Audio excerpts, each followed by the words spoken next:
listening to Kane and Randy on Scratch the Vinyl. Scratch the Vinyl. All right, everybody. Welcome back to Scratch the Vinyl. I'm so glad you made it back to the show. It's one of those weeks, man. It's been a week, but we have Scratch the Vinyl to keep us going. There's been a lot of cool things happening too, but one uncool thing that's happening is Randy's not here today. He's off fighting crime and doing whatever it is Randy does. But he is not here today. We can't wait to get him back on the show. But for now, I guess it's just me with Daddy's vehicle, holding down the fort here. So what trouble could I honestly get into? Who knows? No, I'm good. I've been hosting podcasts for a long time, so I think that we'll be okay on this one. And I have an awesome guest on my hands, and I'm going to bring him on here in a moment because he's got a lot of things to talk about, a lot of cool things to say. He's a returning guest. He is one of my favorite guys. He just has so much energy, and you can see why the guy is successful in what he does. So before I do that, though, I want to talk about something that just happened in Lincoln. The Lincoln scene is so vibrant right now. It is going strong and is so huge. And we just had the Project No Street block party downtown. It was a massive free show with my buddy Cole Moore and the crew, Jaden. They had Church of the Blues there with Josh Hoyer and Levi, all these people who've been on the show, right? And it's pretty cool. And they were there for free. So people got to see them downtown on 14th Street. They shut that off. Well, it's kind of shut off anyway, right? Because of the construction going on. But it was kind of Lincoln's thank you to everybody in advance for you're going to be putting up with some of this stuff, but I swear it's going to be awesome to you type thing. So it looked like a cool event. I couldn't make it, unfortunately, but I did see everybody's videos and pictures. I mean, the mayor was down there. Todd Ogden was down there. Just had him on the show. I saw him talking on the news about it. I saw Mike Simrad, all sorts of people with pictures down there. Keenan from Keenan Eats. It was like a who's who of the Scratch the Vinyl family. So that's awesome. I wish that I could have been there. I really wanted to make it there and cheer my buddy Cole on guitar and make faces at him or whatever while he plays leads or something. But honestly, it looked like a great event. It was a little bit chilly that night, but it looks like Lincoln showed out. So what more do we need to prove to you guys that Lincoln is a music town, everybody? I'm going to be saying that from here until the day that I don't say it anymore. So Lincoln is a music town, everybody, and we are proving it. So be patient out there with the O Street construction going on and just be cool. And realize that when it's all done, we're going to have ourselves a killer, and I mean killer music district. We already do have the killer music district, but we're going to have so much going on with all of that. So just bear with them, everybody. I think that we're doing a great job as a town of really building this scene. I just feel the energy. The energy is moving, and everyone we talk to, everyone knows that there's this big thing happening, and it's always been here. It's just a matter of time before we realize that, oh wait, we really are this destination, this place. I'm not going to be disillusioned to think that we're the new Nashville or any of that, but hey, I'm a dreamer. The sky's the limit, and I think that we could get ourselves to a point where people have Lincoln on the map, as if they don't already with the Zoo Bar, but have us on the map, and they want to come here. I mean, the proof is in the pudding when it comes to like artists coming here. I'm going to be taking my son to the New Metal Sucks tour with Spineshank, Head PE, and Primer 55, and it's going to be his first concert. And so I'm super excited about that. I'm sure I'll be reporting back to you on my thoughts on that. But I got to say, it's so exciting because I saw these bands. This is like like their 25th anniversary or something, and they're playing like their albums of that time, all the way through. And I saw these bands when they were just coming up, right? When this was actually happening. So it's really exciting for me to take my son and have him experience that. And now I don't want to waste it anymore. I mean, there is so much going on, but there's a lot going on in this show. And the guy that I have coming on next, he has even more going on than we do. He's got a ton to say. So let's bring him on right now. Once again, Randy is out there doing the professional poker thing, trying to win the billions or whatever. If he hits it big, he has promised me Lamborghini, of course, and all the spaghetti I can eat. So we wish Randy the best of luck. But now we have our guest, everybody. I am so pumped for him. He is our first time, three-time returner, right? He is our one of our favorite guests, honestly, and he's just he's a guy who's super tied into rock. He's a hell of a producer, and I love talking to him. So let's bring him on right now. He is the mysterious Michael Beck, everybody. Michael Beck, welcome to the show. How's it going? Hey, everybody. It's going great, man. So this usually you've been in my studio with me, but now I get to look at the backdrop of your studio at Sound Vision. Yeah, look at this, man. I see I'm seeing all the different things that he has. He's got compressors, he's got all the stuff that I wish I could afford in my studio, but don't have. It is a never-ending dilemma. Trust me. Well, so Michael, you and I have been talking back and forth. You've got a ton of things going on, and I am so excited to talk about all that. But one thing that I noticed was that you were actually in town not too long ago, recording some artists here in Lincoln, as you do periodically at Fuse, correct? Yeah, Fuse recording. Exactly. I'm back there 3 or 4 times a year. In fact, I'm coming back the first week of May. Yeah, first week of May. So, are you able to say who you were recording, or is this the super hush hush? No. I trust me. I don't think they mind the publicity. I was last time I was doing Twisted Chrome, and I'm doing the second record for them. And I did a couple songs for Pasty Jenny for their new record that's coming up. And then this next time that I'm going, I'm doing some more songs for the Phil Kubek project and for their third record with me, which is cool. Love those guys. And then finishing the record with Pasty Jenny. So Man, what a lineup of bands. I know that you've done some of their past work, and I love all of these guys, especially, I talked to Stan from Pasty Jenny quite a bit because we're ghost hunting nerds together. Stan and I are kind of like kin when it comes to all the weird stuff where we hide in the shadows and do all these things. So I love those guys, man. I have known Stan Liberty since I was probably 15. So it's it. Every time I want to mention Stan, I always want to say Stan Lee, and I know it's Stan Liberty, but I always go there in my mind. So now I'm just kind of like holding, reserving the right to just say Stan, and people are gonna know that this is the guy that rips on guitar, the guy that you guys all love. But One of the best rock and roll. I mean, Stan Liberty, guitar player. What you couldn't write that down and make it up if you wanted to. It's just it works out. I still can't believe that I was so close to being in a band with Stan back in the days, but Stan sobered up and realized that yeah, I'll probably do a little bit better with this band over here. But I almost had him in my clutches. I've been in a couple bands with Stan and way back in the day, and I've done I don't know how many records with him. 3, 4. I think this is my fourth.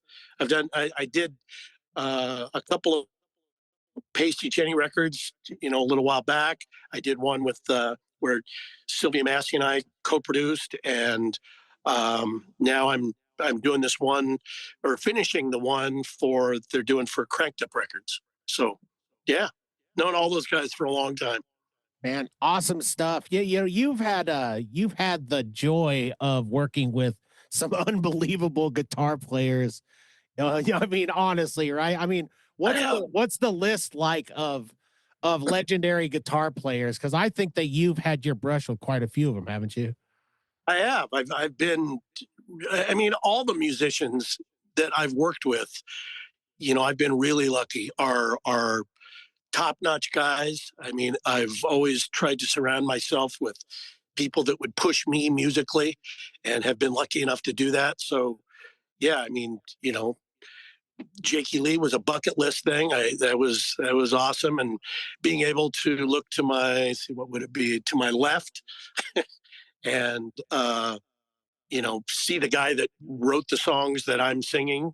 That's I mean, Jake is considered who he is for a reason. He's not a slouch. Yeah, I can't And even imagine, man. I mean, those guys are so pro. They're even beyond, like recently I think we had Buckethead here. oh, Um, nice. and I'm so sad that I missed it because I love Buckethead and everything that he and for those of you guys who don't know who Buckethead is, he's a virtuoso on guitar. He Yeah, hides behind a KFC bucket, over his head yeah. and a mask and so I mean, I know that there's been a lot of things out there on Buckethead, but I mean, there's still always that controversy of who is Buckethead? Who do you think Buckethead is? Well, and that's some of the things we're going to talk about, I'm sure. But he is a label mate, and to Oh, who he signed with. So I'll see if I can get the inside scoop for you. wow, dude! Wow, that's crazy. I honestly had no idea, but that's nuts. That guy is top notch. Like Oh, the things that he does are so next level. I just can't believe more people don't know about Buckethead. The real ones do. I saw him just recently. Was playing a. He's got a video out that where he's playing a double neck guitar, and one of the necks is regular, and then one of them is, I guess it's almost like a slide steel. It's like a steel neck, and it's fretless. And he's going forth, back and forth between that and the regular neck. I mean, it's alien. That's all you can say about Buckethead is that it's just straight up alien. He's definitely from whatever pick a universe or Yeah, planet. He's probably from there. he is there from Steve Viland for sure. That's Well, let's get into you, my friend. I mean, you've got so much going on. Let's spill the beans. Let's try to get some exclusives out of you, Michael. okay. I want to hear, and I think the audience wants to know what Escape the Hive is up to and what do you guys have cooking? Oof, man. I mean, the list is long right now. You know, we did our debut record about 2 years ago on Vanity Music Group and Sony Music. Um, and toured quite a bit through that over the last couple of years. And then we had a lot of things that were kind of simmering for 2026. We have a new record coming out, and we got asked and we were talking to a couple different labels, and we got asked by the label we're with now to stop. Don't do anything. Don't talk to anybody else. Talk to us. Let's see what we can do. And it wound up being Deco Entertainment, which is Slash, Slaughter, Warrant, Kansas. I mean, they have a lot of great artists on their roster. We had no idea why they were talking to us, but they were. And we talked to Bruce over at Deco, and he really liked the band, really liked what we were doing, and wants to do the next record. And we're like, hell yeah. So we kind of had to take everything off the table for a moment. And now we're spinning back up. We just signed with them not too long ago, maybe, 2 months ago, and getting the rest of the record ready. We just got it back from mastering like, 2 or 3 days ago. Brian Anthony who did Stray Cats and again Warrant, and he's done a whole bunch of stuff. Brian Setzer Orchestra, he did mastering for them, and we just got the masters back from him. They sound awesome. So we're really anxious to get that going. We finally got some dates back on what's going on. Whoops, there's something going on with my phone. There we go. The single, which is Around the Sun, will be dropping on May 1st, along with a lyric video. And so that is Deco Entertainment, and also Warner Music Group. I'm pretty happy to be on Warner Brothers. We are just overjoyed about that. We always joke, hey, we're on Van Halen's label. You're in great company, my friend. I mean, just the band you listed is unbelievable, and it's got to be such an honor. Not worthy. Yeah, it's got to be such an honor to be a part of that and be a part of something huge. But I mean, what does this mean for you as a producer? So, I mean, do you guys do a lot of recording there, or do they do all the recording and then the mastering? We did all the recording here. I did all the mixing, but we've been working on this record for a while, and I felt like I was just too close to it to be objective about what it needed and where to go with it. So when they offered to master it, I said yes, and then the band agreed. So I'm just too close to it at this point. You got to step away from it. That's what a producer should do. So I did, and he really pulled the songs together. I mean, they just sound great. We're so excited about this record. It's a natural evolution to the first record, which is This Is Gonna Sting.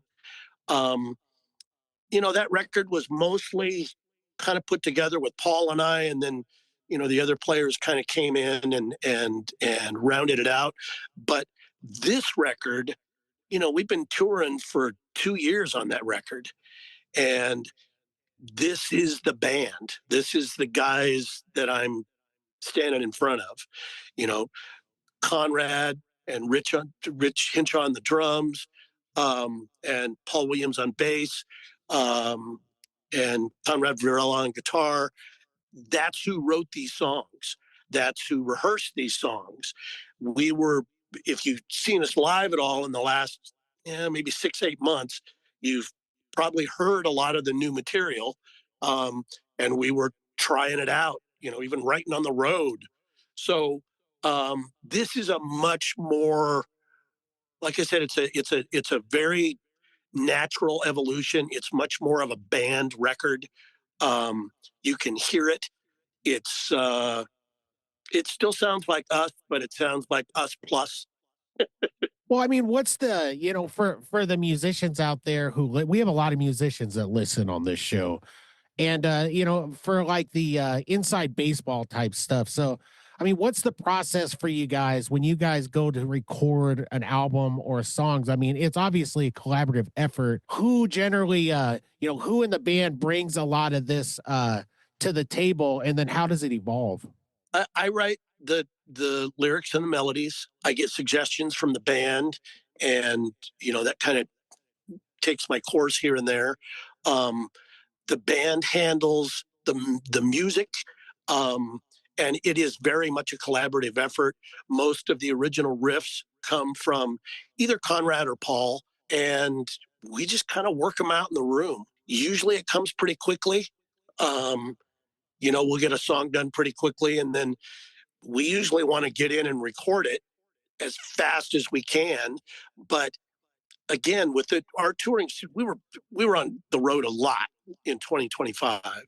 So it was nice to be able to do it a little differently and to be able to tour on these songs a little bit and play them for a live audience before we started recording them, because it did kind of adapt a little bit as we kept going. You find out what songs go over with the crowd.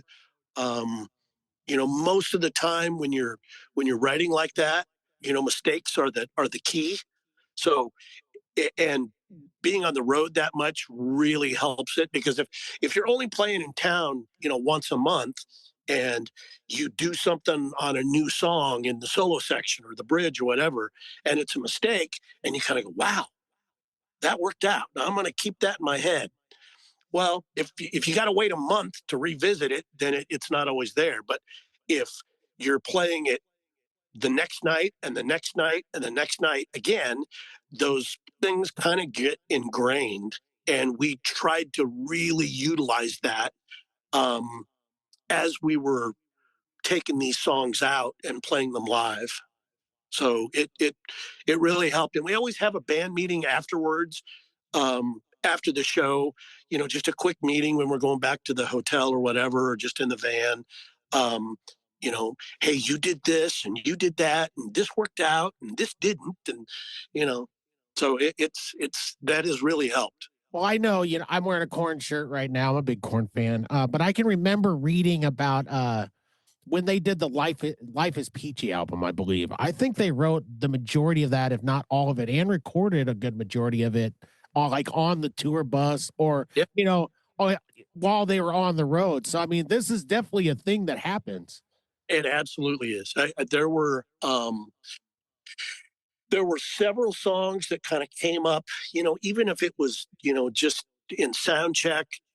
Conrad's always, he's a guitar player, so he's screwing around all the time. That's what guitar players do. And there would be a lot of, okay, what did you play right there? They'll go, I don't know. Let's think about it. Lock it in. So there was a lot of that. And then there was a couple times, one in particular, actually, we were in Nebraska. We were touring through Lincoln and Omaha and Grand Island and Council Bluffs. And we were touring through there, and we stopped for a couple days off at a friend of mine's house that lives up on the river. And we wrote a song in his basement. We, were staying in his basement for, the Sunday and Monday that we had off. And we wrote a song called Wake Up. And, it kind of morphed as we played it live and brought it out. But yeah, it turned out really well. Man, that what a cool thing to do, like you're at your buddy's house by the river, and inspiration strikes you. We were just having a conversation with another musician not too long ago, and this is something that's happened to me as a songwriter too. So I know you as a songwriter can definitely understand. I never understand when the muse comes out, right? Like the magic lyric and melody fairy blesses us, right? Like, isn't that kind of how it feels? Like all of a sudden it just comes upon you and it pops in your head, and you have like 3/4 of a song in like 20 minutes. Well, and you have to, fortunately, all of us have been doing this long enough, and I'm sure you have too, where you recognize that. So, the lyric and melody fairy for me, when she drops on my head, if I don't listen, she leaves. And then I'm like, what was I, so you have to take advantage of it. Even if you use it at a later date, most of my songs start out on the back of 7-Eleven receipts and napkins, and I'm writing stuff down, go, what'd she say? And I'm writing it down, and then I pull it out later and form it into a song. But the muse part of it is, getting started is the hardest part. And that's when you got to strike when the iron's hot, as my dad would say. Well, what do you do? I mean, when it comes to you, like say just the melody comes to you. I mean, do you ever like do you record on something? Do you hum it into a phone? What do you do when you have something that really strikes you as, dude, this is killer? Yeah, I kind of go back and forth.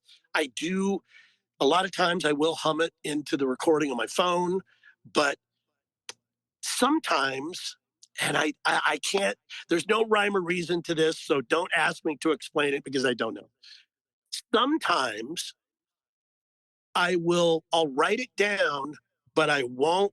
And I usually, if I write it down, I have a melody in my head, but I can't write down the melody. I can't write music.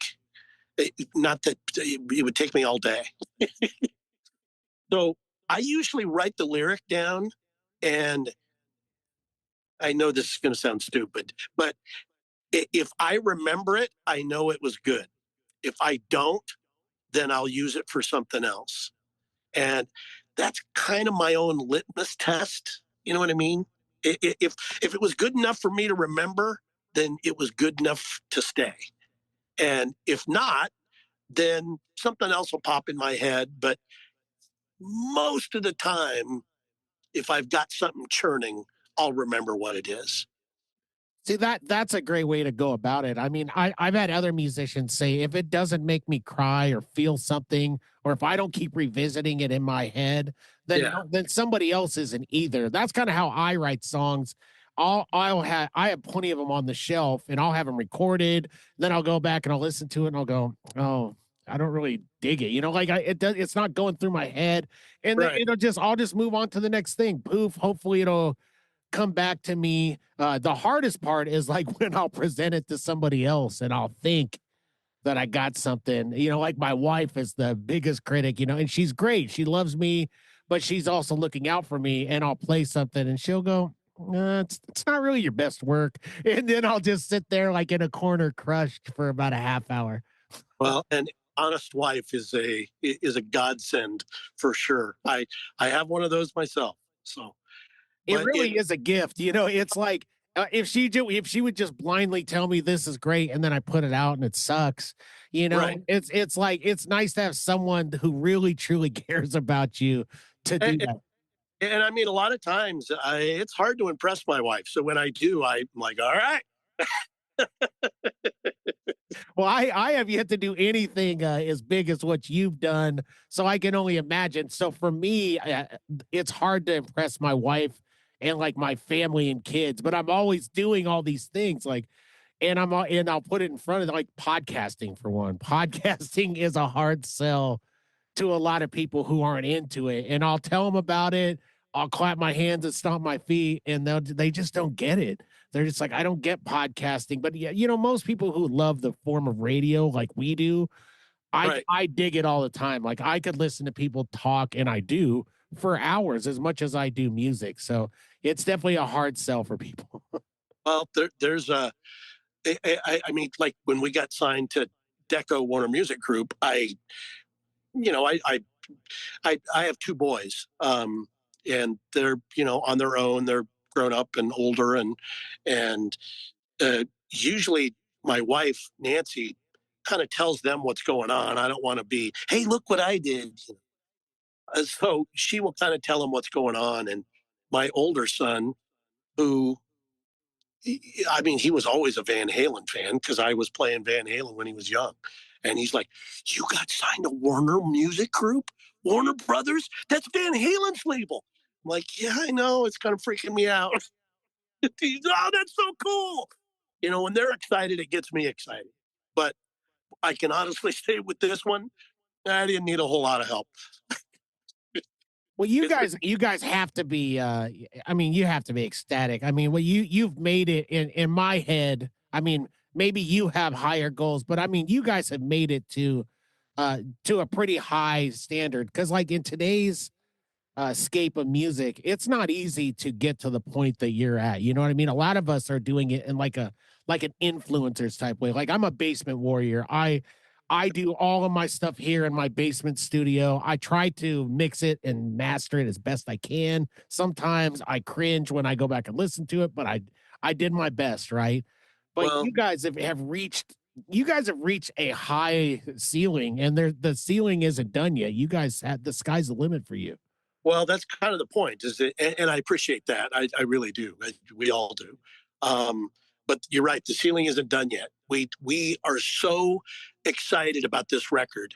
Um, like I said, if you heard us live, you might have heard some of the material, but we are really anxious to get it out there. We just shot the video, the full video for Around the Sun. What is today? Tuesday. We shot it Sunday. So, um, we're really excited about that. It'll probably, like I said, the single drops May 1st with a lyric video. then the video will probably be sometime toward the end of the month, and the record will be, right around then as a whole. And having it available on Warner Music Group is, I mean, we're really looking forward to it because it for obvious reasons. I mean, yeah, it's Warner Music Group, and that's great, and the legacy is awesome. But I just want as many people to hear this record as we possibly can, and that's a good way to go about it. So we're pretty excited about that part of it. There's a lot of tour opportunities that are kind of in the midst and coming up. And in fact, I can share a couple of them with you.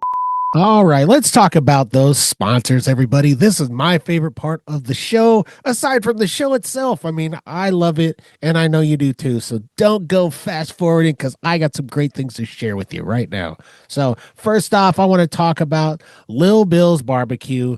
Yeah, I've been mentioning it for a while. I had to take a break. I told you guys, I was getting to butterball level because I was consuming it at mass consumption.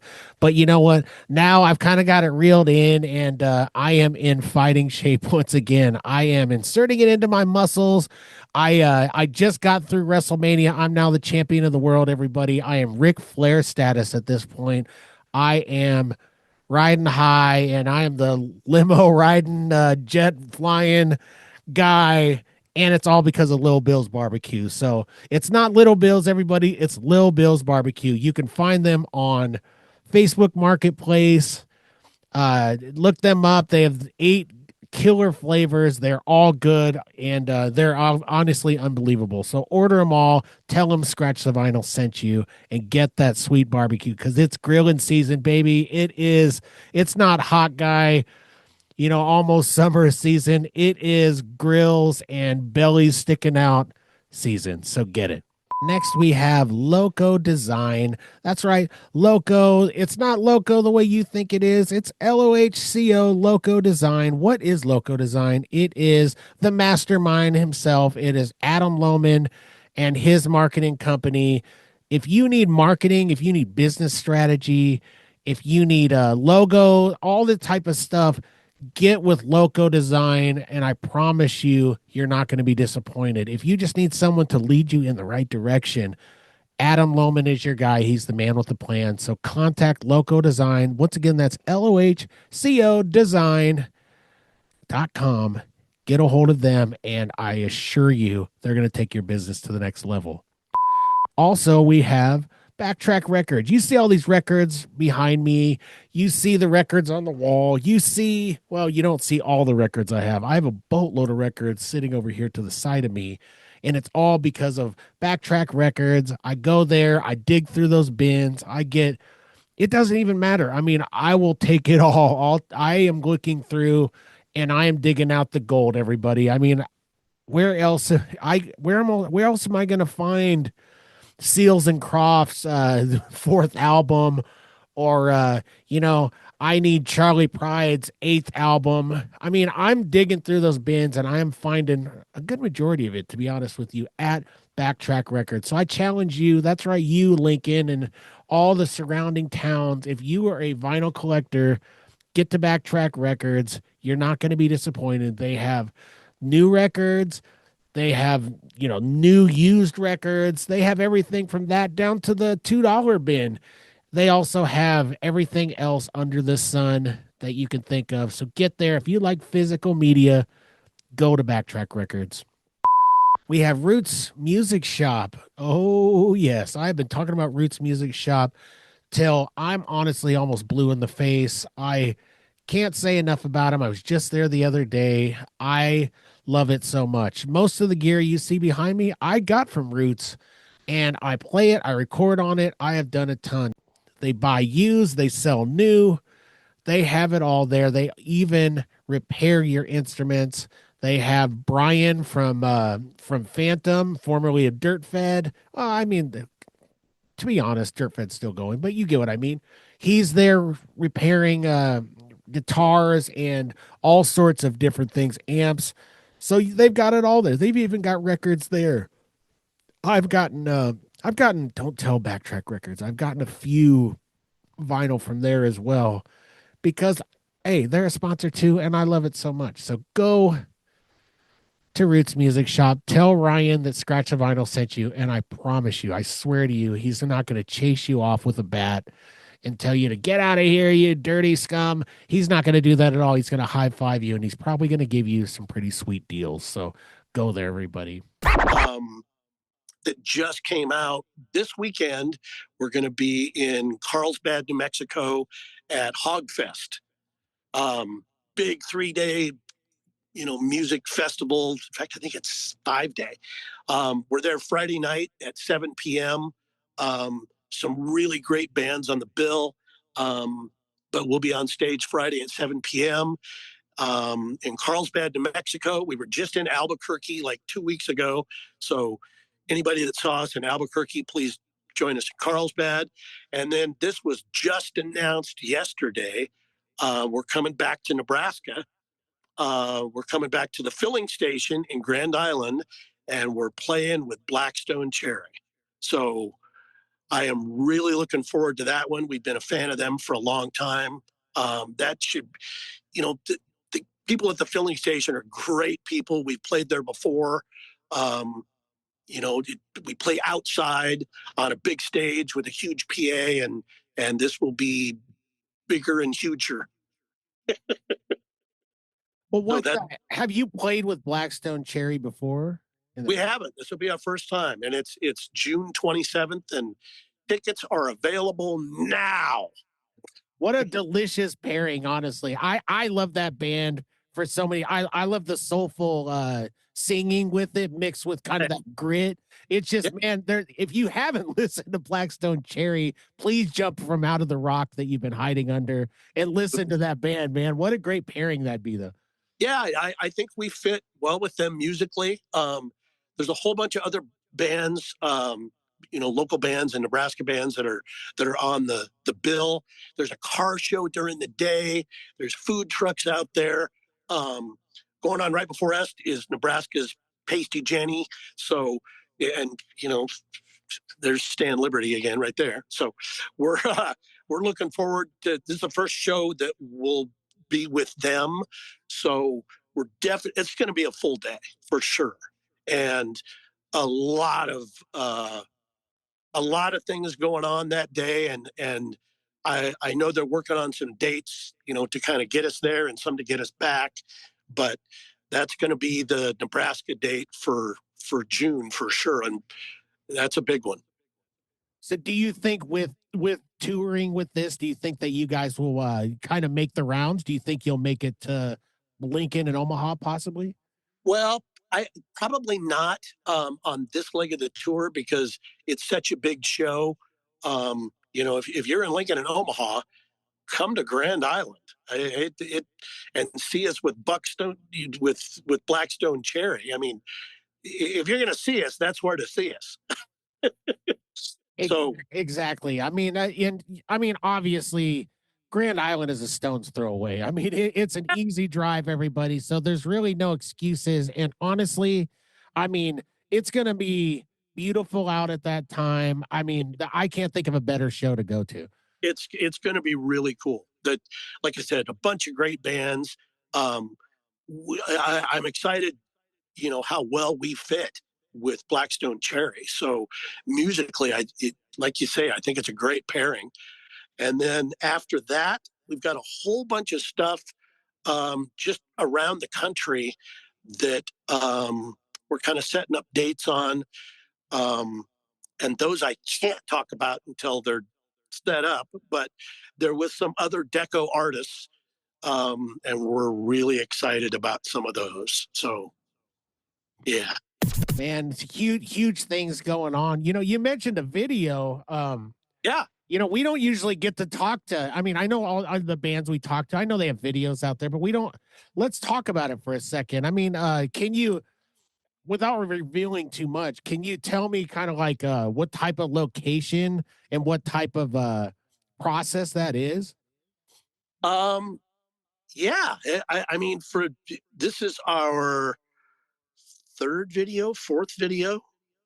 Yeah, we did two for the first record. We did one for Separate Lives, and and I Can See It. And those were great. This one is, like I said, it's for a track called Around the Sun. Um, I had a, a pretty specific thing in mind that I wanted to do for the video. Um, and we're shooting the rest of it. I mean, this is going to be a busy couple of weeks. We leave for New Mexico Thursday. We play Friday. We come back.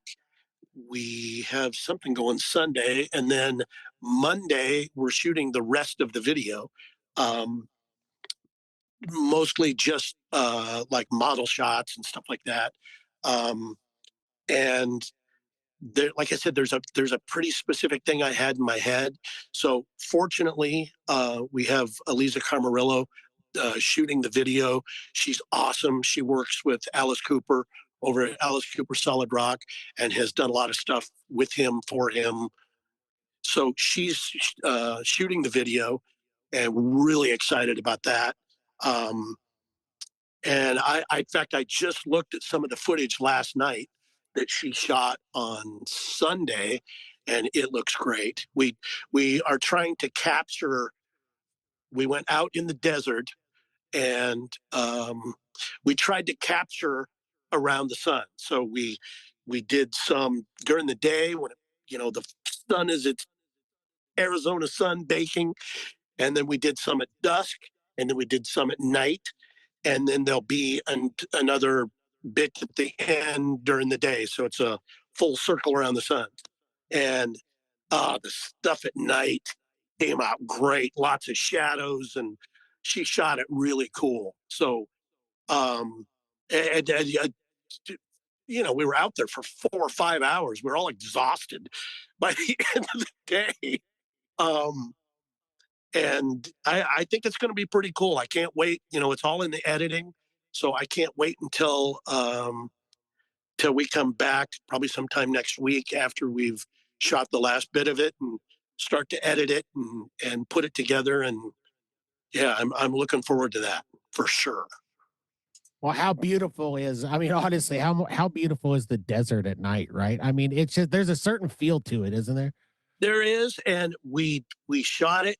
It's weird. We had this location all set up, and it was a park out, kind of out in the boonies. And we got out there, and they wouldn't let us shoot, and so we got kicked off the property.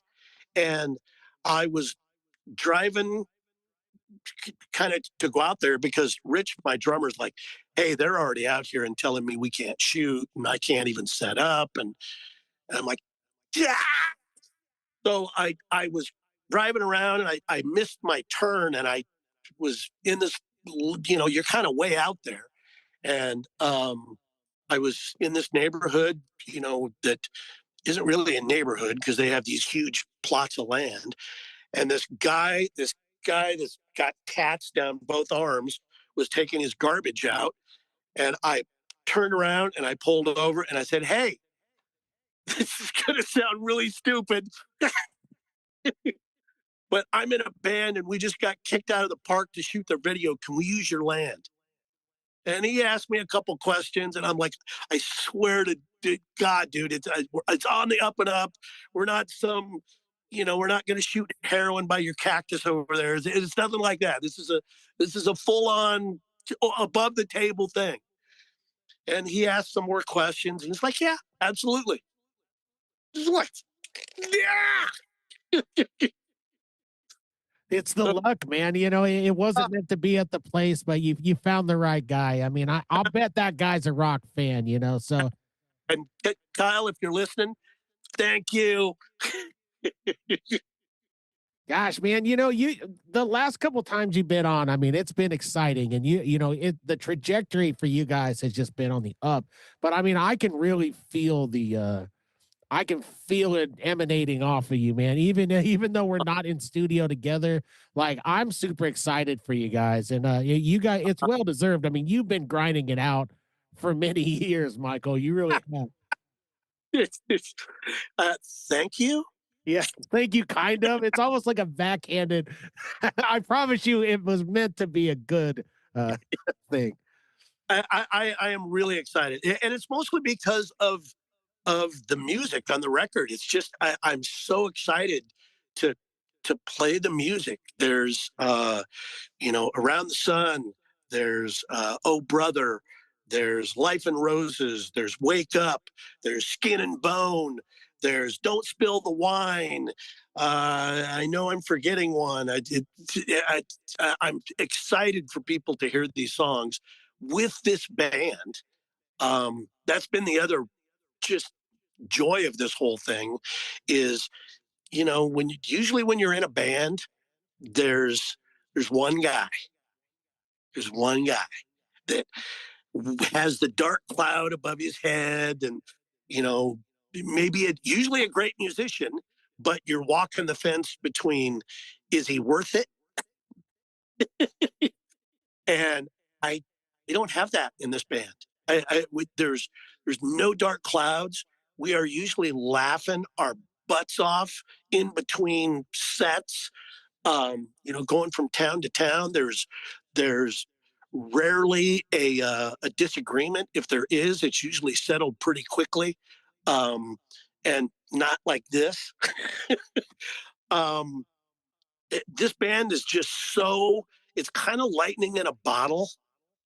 You know what I mean? When you get something that's so precious, you're just dying for other people to see what you see.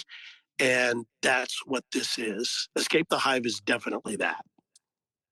Well, I hate to say I could have been the dark cloud in some of the bands I was in. That sucks, but I hope that I've gotten better over time. Have you guys, let's talk about physical copies of things, because physical media is so huge right now. Yeah. I mean, the vinyl sales just eclipsed, the billions, which Yeah. is the first time since like 83 that it did it or something like that. So, I mean, something's going right. But do you guys are you guys planning on printing any vinyl, or will that be something that we can get a hold of at Scratch the Vinyl? Yeah.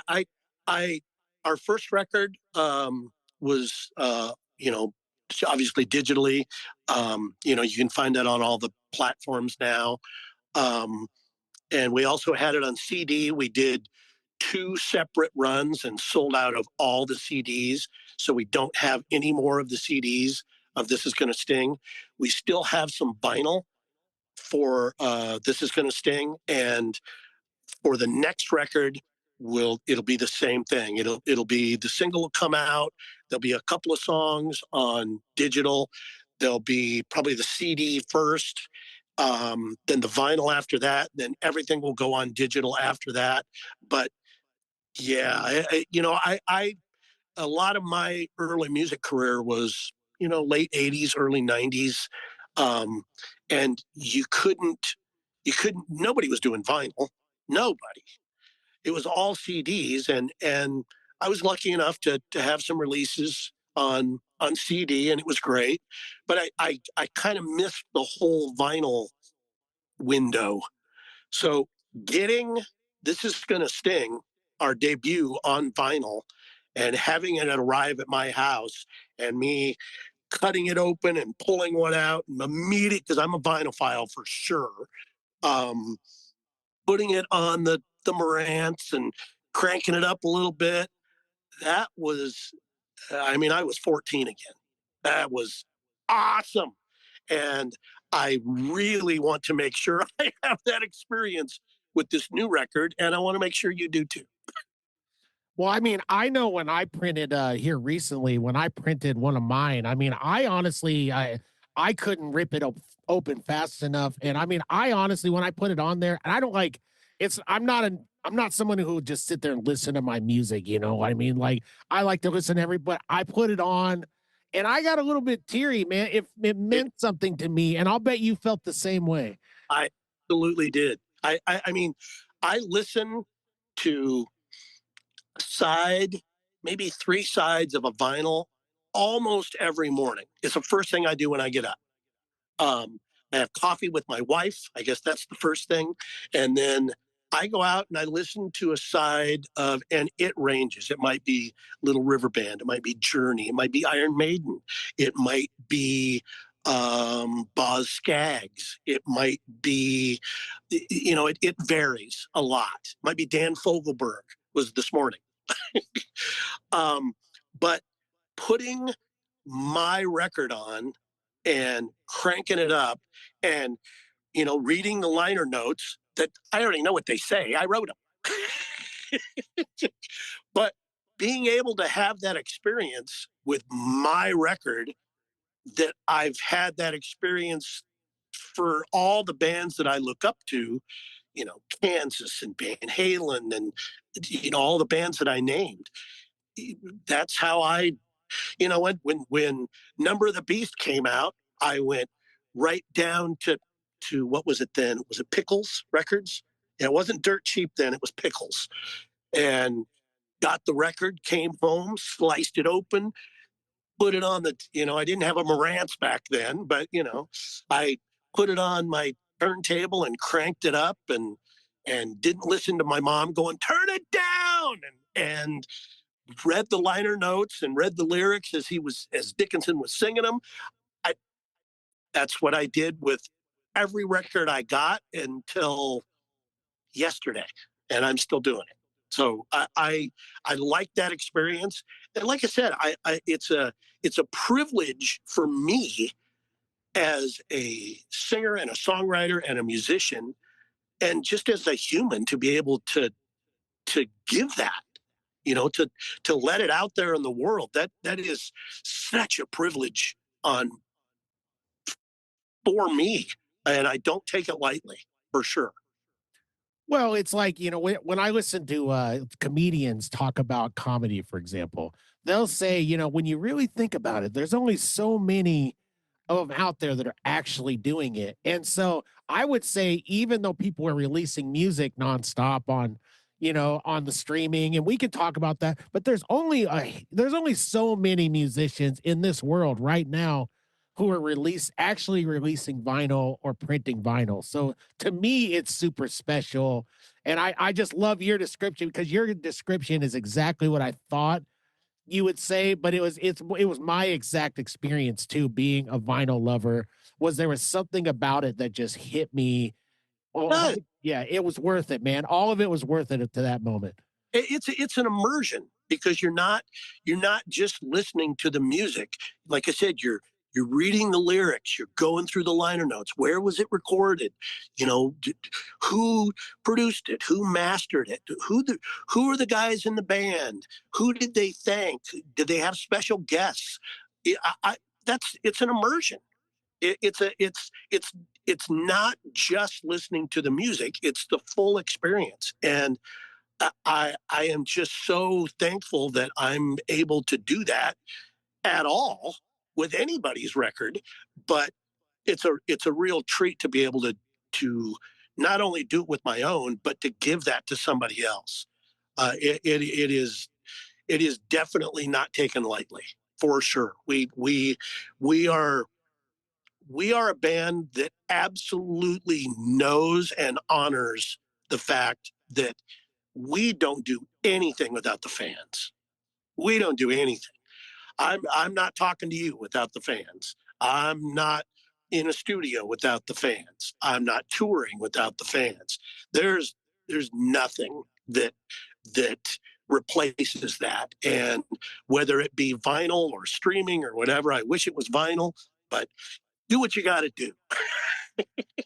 Well, I hope to definitely get a copy, man. I'm trying to now. I'm an avid collector. I go to the record store all the time. I buy the bottom of the barrel stuff. I mean, the dollar bin stuff. I don't care if it plays all the way through. I want it in my collection. It's everything. It's like you talking about. I just listened to Dan Fogelberg not too long ago myself. It's just wake up in the morning, throw on a little bit of whatever, and just enjoy it. So I really do hope that I can add you guys to my collection. I'm getting some good ones here. I got Josh Hoyer. I got his entire collection now. I've got different people, sending me CDs and different things, but I will definitely, buy a copy from you, man. I would love that. I have I thank you so much, man. I appreciate that. We all do. Um, I have a little process that I do that I've got a bunch of stuff on my phone for when, we're in the van or I'm on a plane or whatever it is. And it's downloaded and, I don't know how many records are on there. There's quite a few. But once I get, and a lot of them are, well, all of them are records that I don't have on vinyl because once I get it on vinyl, I erase it off my phone because I can't listen to it anymore. It's a different experience. It definitely doesn't sound the same. And I would rather, if I'm going to listen to it, I would rather listen to it, in front of my clip speakers than with the earbuds. So it comes off my phone immediately. And sometimes I regret that until I get back home and put it on. And then I don't regret it anymore. Well, here's a question for you. Since you're a producer, I mean, is it hard for you to listen to certain records and like can you hear all of the weird things, the mistakes and all the different things? Like when you listen to it, what's the experience like for you? I mean, do you pick it apart or do you just sit and kind of enjoy it? Some of both. I'll tell you, when this was probably 10 years ago. I hadn't, my turntable was broke. I hadn't replaced it. I still have all my records from when I was 14, but I hadn't listened to them in ages. They were in a box in the closet. Boxes. I've probably got 300 records, which is, respectable. Um, and I just hadn't listened to them in a while. And I finally got a turntable. I don't know what possessed me. I don't know what wild hair grew up within wherever. And like, okay, I'm going to get this going again. So I got a turntable, I got a receiver, I got a good pair of speakers. And I thought if I'm going to do it, I'm not 14 anymore. I'm not going to get the all in one thing. I'm going to get components. I'm going to get some good shit. I can afford it now and I'm going to do it. So I did. I got a really nice Kenwood turntable, I got my Marantz, which I've always wanted a Marantz receiver, and I got my clip speakers. And just as a test to see what, because I had heard from other people and from other artists that when you listen to an MP3, you are actually losing up to 90%, 90% of what's recorded. It's taking the most important parts of that song, and that's what it's giving you. So as an experiment, I hooked up my phone to the aux in my back of my Marantz, and then I had the vinyl. And I put on Aerosmith Rocks, which is one of my favorite records, and dropped the needle on Back to Saddle. At the same time, I hit play. And just going back and forth between phone and vinyl, making sure that they were at the same volume and I'm not getting juiced by any one or the other. I was blown away. I was absolutely blown away. And this is coming from a sound engineer. I was blown away the difference between, you're listening when you hear one and then you hear the other, it's one thing. But when you A-B them back and forth within the song in real time, you on the MP3, you hear the snare, but you don't hear the room that the snare's in. You don't hear the microphone that is on the snare. There's all these other things that come into play. Same with guitar. You don't hear the room that it was recorded in. You don't hear the spaciousness of the vocal. You just hear the vocal. And going back and forth, I was just blown away how much I knew there would be a difference, but I really like I should have done this 10 years ago. This is unbelievable how much different it is and how much different it sounds because it's supposed to sound like that. Well, and a lot of people think that that's just like vinyl snobs, like people think but it's a real thing. I mean, the audio really, especially when you're on, playing it through what you're playing it through. I'm still running it through the all-in-one deck. I am a I am a bottom of the barrel type You know dude. what? I'm telling you, if your all in one has an aux input, try it. Oh, You I'm definitely doing it. I've got a record in mind where that I actually have something where I have all of the formats. I would Yeah, love to do like a shootout of all the formats and see which one truly sounds right. I did that, and even did it with CD, and I don't like CD. Yeah. CD too harsh. It's too, and everybody says, "Oh, you missed the warmth." All right, whatever you want to call it, but vinyl has a sound that the streaming and the CD just don't have. They just don't, and it's a comforting sound. Even if it's Iron Maiden, it like I say, it just sounds more immersive. And I couldn't believe that there was that much difference. CD is definitely much better than an MP3, but it's still not as good as the vinyl. I think it's the same warmth and brightness that I hate, like in guitar noise. So as a guitar player, I have nails on a chalkboard sounds, and to Right. me, it's the super bright.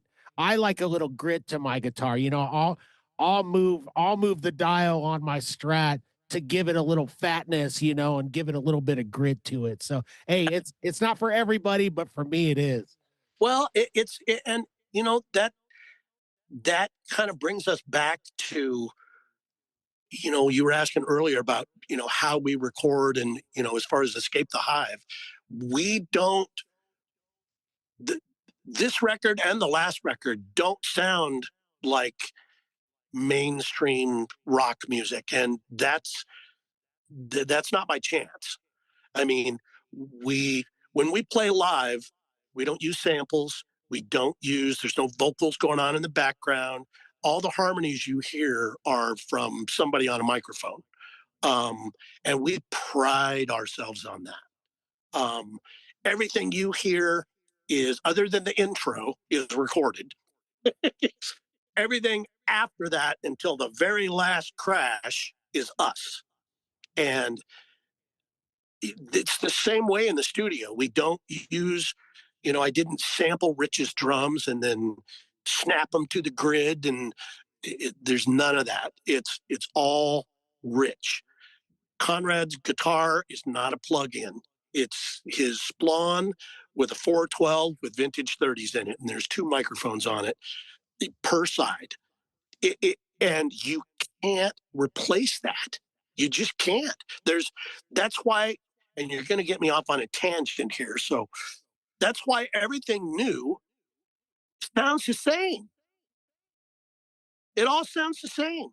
Even those bands from other labels where, and I'm not going to mention any names, but bands that I grew up with will do a new record, but it sounds modern. I'm not listening to this band to sound modern. And they're all using the same drum samples. They're all using the same setup. They're all using the same guitar plugins. The only difference is the music. And granted, that's a lot, but it's not enough if you're all using the same gear. And we wanted to make sure that we didn't get lost in that wave. So the record sounds like it was from 1978, and that was purposeful. Well, I think you guys are a prime example of rock is back, my friend. Rock might have had a dip there for a while. I feel like there's been some great things happening, but rock is so back right now, and you guys are killing it. Why don't you hit us with those dates? Any of those important dates once again, just to keep it fresh in people's minds. Okay. This weekend, no matter where you are, get to Carlsbad, New Mexico. It'll be worth the drive. There's some great bands on the bill. We're playing Friday night. We're on stage at 7 p.m. Come see us. And Make sure you come to the merch booth. We're always at the merch booth after the show. I'm sure we'll be there before we go on.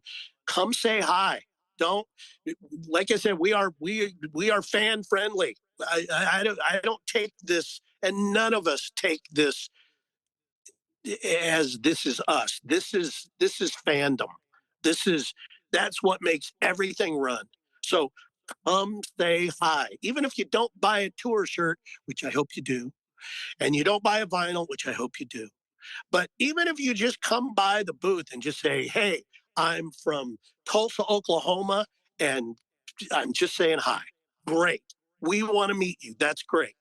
That's what we look forward to, is just meeting and talking with the fans. Same thing is, and that's this Friday, 7 p.m., Carlsbad, New Mexico. And then there'll be some other dates in May. I'm not sure what they are yet, but June 27th in Grand Island, Nebraska, at the filling station with Blackstone Cherry. We are really looking forward to that.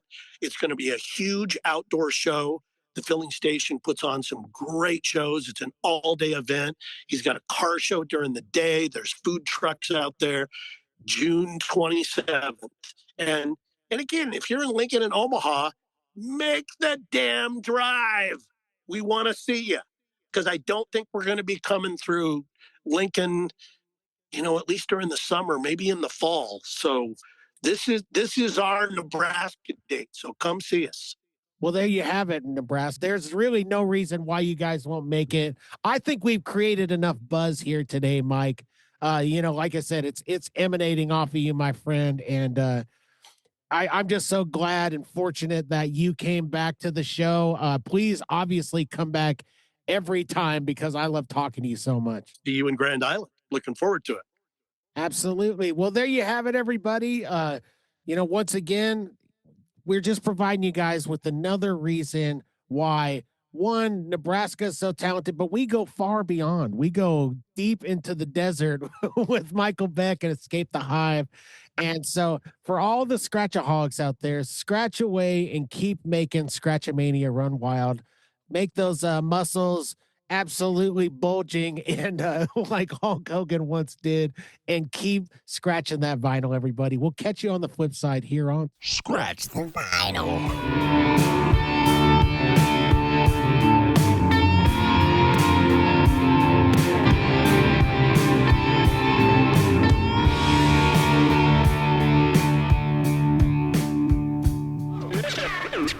Scratch the Vinyl.